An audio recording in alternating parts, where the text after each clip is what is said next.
पर्यावरण पारिस्थितिकी एक व्यापक विज्ञान है जो जीवों और उनके पर्यावरण के बीच जटिल संबंधों का अध्ययन करता है।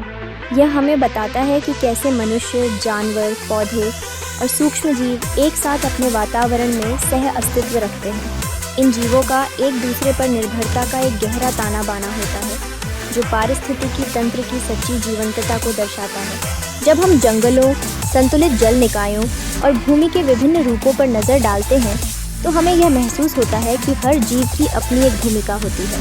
मुख्य रूप से पर्यावरण पारिस्थितिकी के दो प्रमुख घटक हैं, जैविक और अजैविक। जैविक घटक, जिसमें मनुष्य, जानवर, पौधे और सूक्ष्म जीव शामिल हैं, उनके आपसी संबंधों को समझने में मदद करते हैं।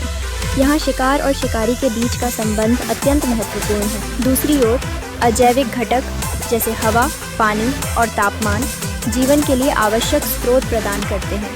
ये दोनों घटक एक दूसरे के लिए महत्वपूर्ण हैं और उनके बिना जीवन की कल्पना करना कठिन है। पर्यावरण पारिस्थितिकी के प्रकारों को समझना भी आवश्यक है। स्थलीय पारिस्थितिकी में जंगल, मरुस्थल और घास के मैदान को शामिल किया जाता है, जबकि जल पारिस्थितिकी में नदी, झील और समुद्र जैसे जल निकायों का अध्ययन किया जाता है। मानव पारिस्थितिकी मानव और पर्यावरण के बीच संबंधों की जांच करती है। औद्योगिक पारिस्थितिकी उद्योगों के पर्यावरण पर प्रभावों का अध्ययन करती है जो हमारे जीवन में बेहद महत्वपूर्ण है। पारिस्थितिकी तंत्र एक इकाई है जो जीवों और उनके भौतिक पर्यावरण को जोड़ता है।